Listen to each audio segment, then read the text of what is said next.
Bank Indonesia Perwakilan Sumatera Barat menggelar dialog ekonomi Sumbar tahun 2026 dengan tema peluang dan tantangan di Padang hari Senin.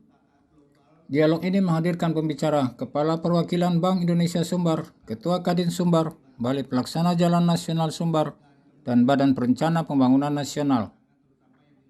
Kepala Perwakilan Bank Indonesia Sumatera Barat, Abdul Majid Ikram mengatakan pertumbuhan ekonomi Sumatera Barat tahun 2026 diperkirakan meningkat pada rentang 3,8% sampai 4,6% year on year, terutama dari menguatnya permintaan domestik serta peningkatan investasi sejalan dengan pembangunan flyover Sitinjau Laut. Meski demikian, menurut Abdul Majid, terdapat potensial risk yang dapat menekan pertumbuhan ekonomi menjadi lebih rendah, terutama apabila pemulihan ekonomi pasca bencana tidak dilakukan secara cepat. Apalagi sumber-sumber pertumbuhan ekonomi dari pertanian, perdagangan, dan konsumsi mengalami pelambatan sejak tahun 2021 lalu.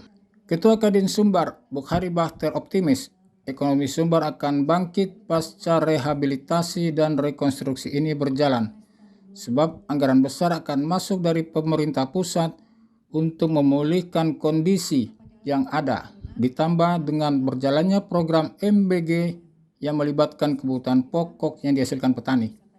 Sementara Yulia Rahmadani dari Balai Pelaksana Jalan Nasional mencatat bencana hidrometeorologi di Sumbar menyebabkan 264 orang meninggal dunia, 72 orang hilang, 102 ruas jalan rusak, 128 jembatan rusak, 12.000 lebih rumah rusak, yang mana dibutuhkan anggaran sekitar 15 triliun rupiah untuk proses rehabilitasi dan rekonstruksi.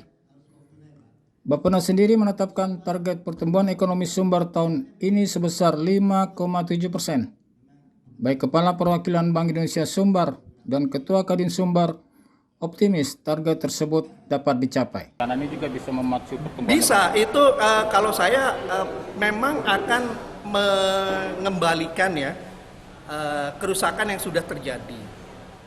Jadi itu memang ada proses menaikkan ekonomi, tapi apakah nanti dengan pemulihan ini situasinya kembali normal? Kan kita masih harus melihat nih, dan berapa lama proses pemulihan ini. Kalau proses pemulihannya bisa cepat, artinya misalnya tadi ditargetkan triwulan 2 2026, berarti triwulan 3 kan bisa langsung boosting ekonominya. Bagaimana caranya dana rekonstruksi ini diserap oleh pengusaha lokal supaya uangnya juga berputar di lokal gitu, keuntungannya berputar di lokal. Nah, ini butuh kolaborasi kebijakan dari pemerintah termasuk dari pusat, di mana ini bisa mengoptimalkan pengusaha lokal. Kalau kami dari pengusaha sudah siap, karena kita tahu kan memang Sumbar termasuk yang sering terjadi bencana, dan kita juga saya rasa para pengusaha sudah siap juga untuk menyelesaikan pekerjaan pasca bencana.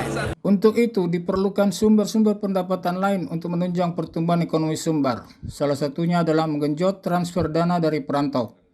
Saat ini tercatat rata-rata 5 triliun rupiah per tahun dana dari perantau masuk ke Sumbar. Yang kedua adalah mengembangkan data center di Sumbar. Kedua hal itu akan meningkatkan perekonomian Sumbar. Juhardio NC, Semesta TV.